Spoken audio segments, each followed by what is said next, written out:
आप देता हूं, पृथ्वी पर तुम्हें अश्वी बनकर जन्म लेना पड़ेगा, घोड़ी बनकर जन्म लेना पड़ेगा।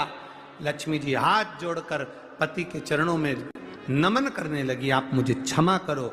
नारायण कहते हैं तुम्हें जाना पड़ेगा और आज का दिन तुम मृत्यु लोक में जाओगी, पर कल तुम्हें अश्वी बनकर जन्म लेना ही है। लक्ष्मी जी उसी समय पर वैकुंठ से, स्वर्ग से पृथ्वी पर आ गई। जब पृथ्वी पर लक्ष्मी जी आई, लक्ष्मी जी ने देखा, जैसे पृथ्वी पर आकर लक्ष्मी जी देख रही कि बहुत घोर अंधेरा है, भयंकर अंधेरा।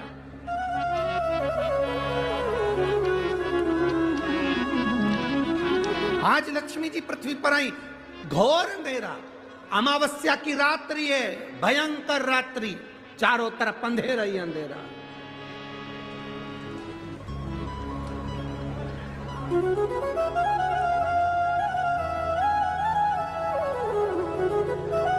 लक्ष्मी जी पृथ्वी पर आते से मृत्यु लोक में जब भ्रमण करने लगी, और भ्रमण करते करते लक्ष्मी जी ने विचार करा मैं कहां जाऊं, एक रात्रि की बात है, आज मैं इस अंधेरे में कहां जाऊंगी। रात्रि का समय था, लक्ष्मी जी भ्रमण करती हुई चारों तरफ देख रही थी, सबके दरवाजे बंद थे, सबकी खिड़कियां बंद थी, सबका द्वार बंद था, कहीं लक्ष्मी जी को जाने की जगह नहीं मिली। एक दरवाजा खुला था और वहां पर एक मिट्टी का दिया जिसमें से प्रकाश टिमटिमा रहा था।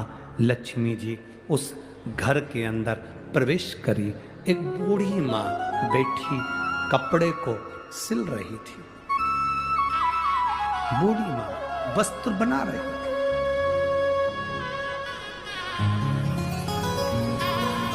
एक बूढ़ी मां वस्त्र बना रही है, एक बूढ़ी मां कपड़े को सिल रही है।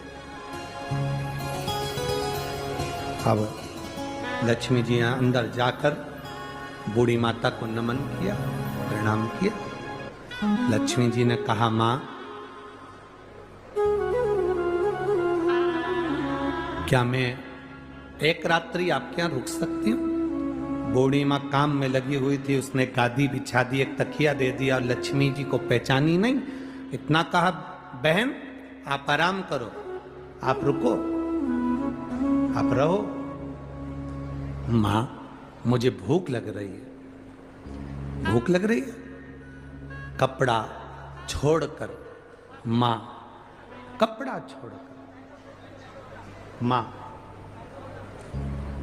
कपड़े को छोड़कर मां उस माता लक्ष्मी को पहचानी नहीं, पर एक स्त्री के लिए भोजन ढूंढने के लिए गई। पर घर इतना साधारण सा था, बड़ी गरीब परिस्थिति का था, भोजन जितना बनाया था वो समाप्त हो चुका था। मधु अब 75 वर्ष की मां,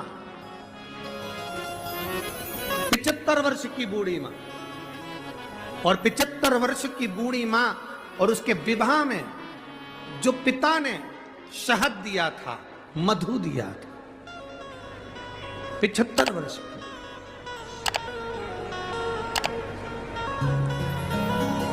और 75 वर्ष की बूढ़ी मां को जो शहद दिया गया, दहेज में जो मधु दिया गया था, वो शहद, वो मधु, वो शहद, वो मधु उसके पास में था, उसके स्मरण में आ गया। स्मरण।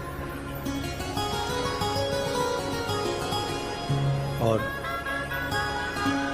उसके स्मरण में आया कि जो मधु है मेरे पास में, मुझे देना चाहिए, परंतु वो डब्बा जिसमें मधु भरा हुआ था, जिसमें शहद भरा हुआ था, वो डब्बा ढूंढा जा रहा है।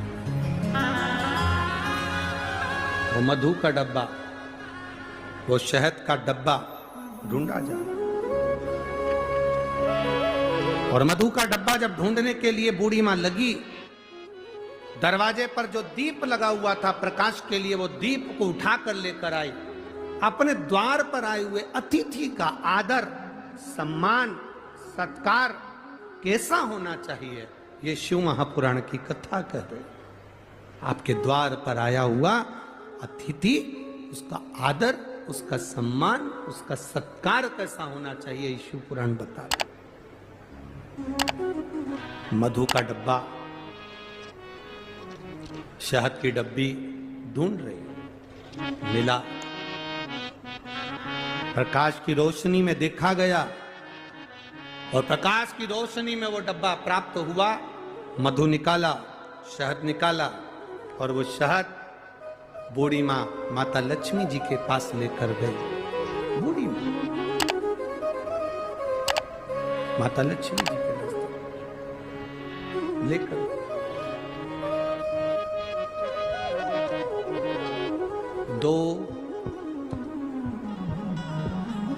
33 कोटि देवी देवता में 2 देवता ऐसे हैं जिनको मधु शहद प्रिय है और उस मधु शहद की प्रियता में वो अपने पास का जितना वैभव होता है वो प्रदान कर देते हैं।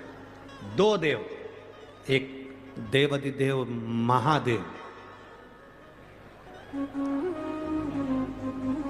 33 कोटि देवी देवता में एक देव ऐसे हैं जिनको महा संबोधन से संबोधित किया गया।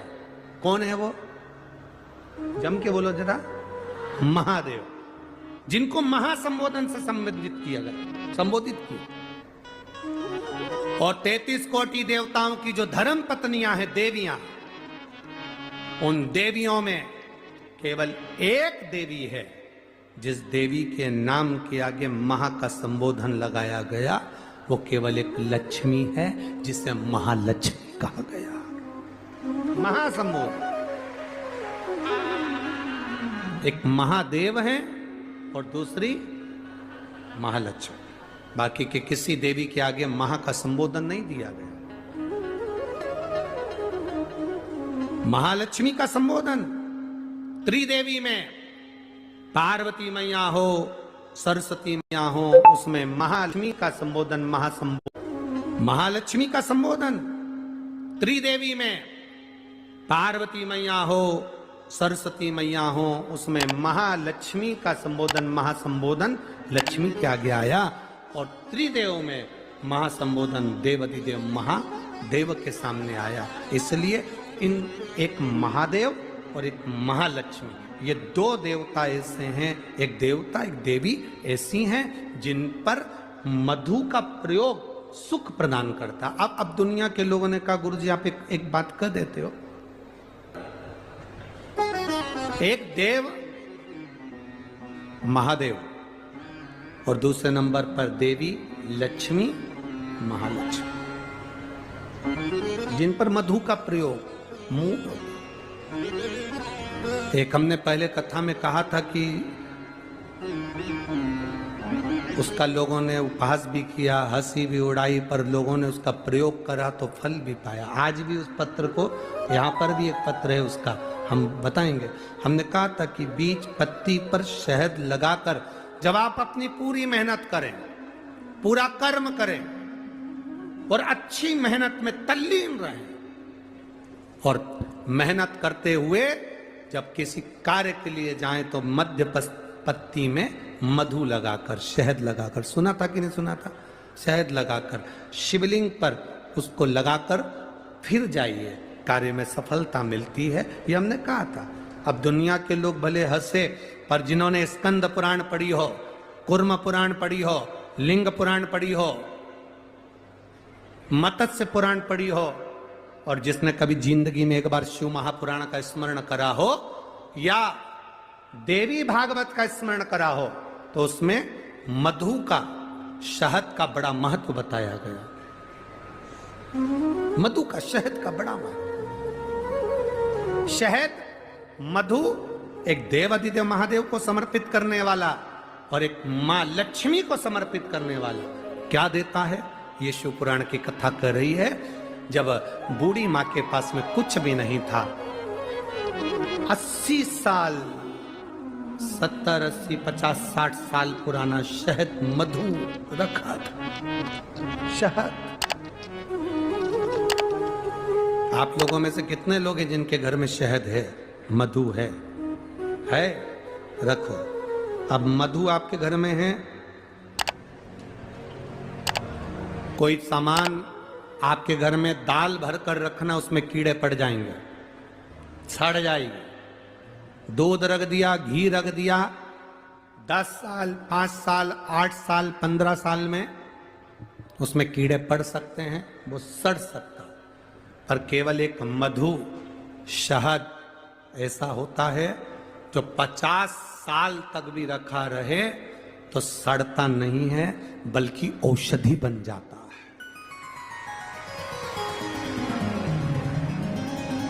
शहद अगर 40 साल का भी रखा है, मधु अगर 30 साल 50 साल का भी रखा है, तो वो औषधि का काम करता है। और केवल मधु, शहद डब्बे में जैसे औषधि का काम करता है, वैसे ही हमारी जिह्वा में भी अगर हम शहद, वो कहते हैं ना कि शहद जैसी वाणी बोलते हैं, जो शहद जैसी वाणी बोलता है वही दुनिया पर राज्य कर पाता है, जो कड़वा बोलता है वो राज्य नहीं कर पाता। शहद जैसी वाणी, तो उस मधु का बड़ा प्रयोग है, मधु की बड़ी विशेषता। एक देवाधिदेव महादेव में और एक देवियों में महालक्ष्मी, देवियों में महालक्ष्मी। कभी प्रयास करना, प्रयोग कर कर देखना।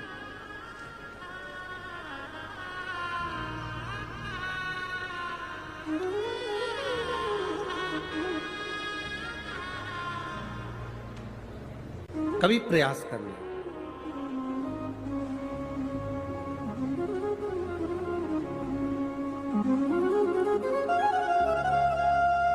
जब तुम्हें लगे जिंदगी में कि बहुत हाथ तंग चल रहा है और बहुत तकलीफ की जिंदगी चल रही, बहुत तकलीफ, बहुत कष्टमय जीवन चल रहा है, बहुत कष्ट।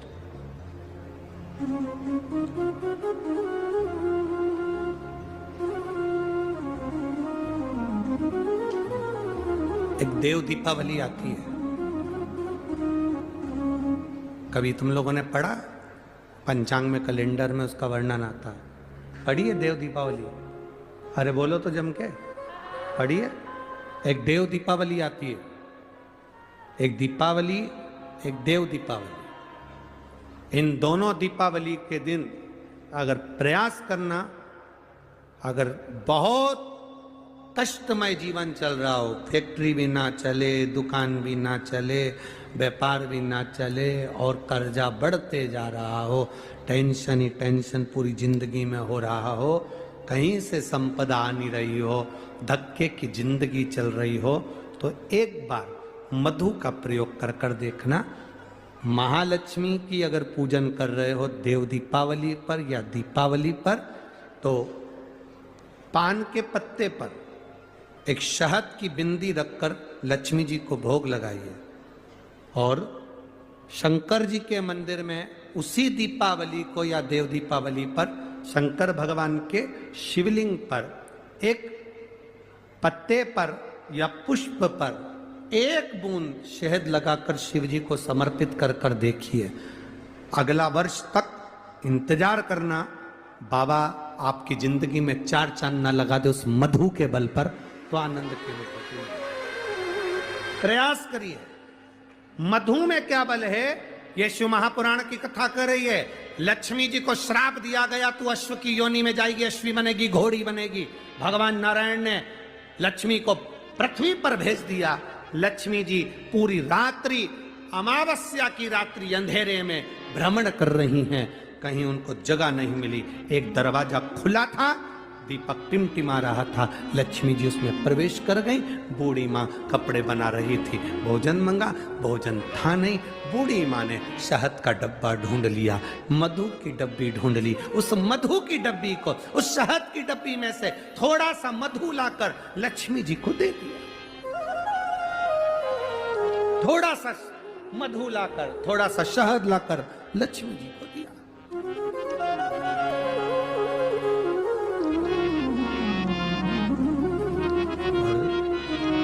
कहाँ से लाऊं लड्डू, कहाँ से लाऊं पेड़, घर में हो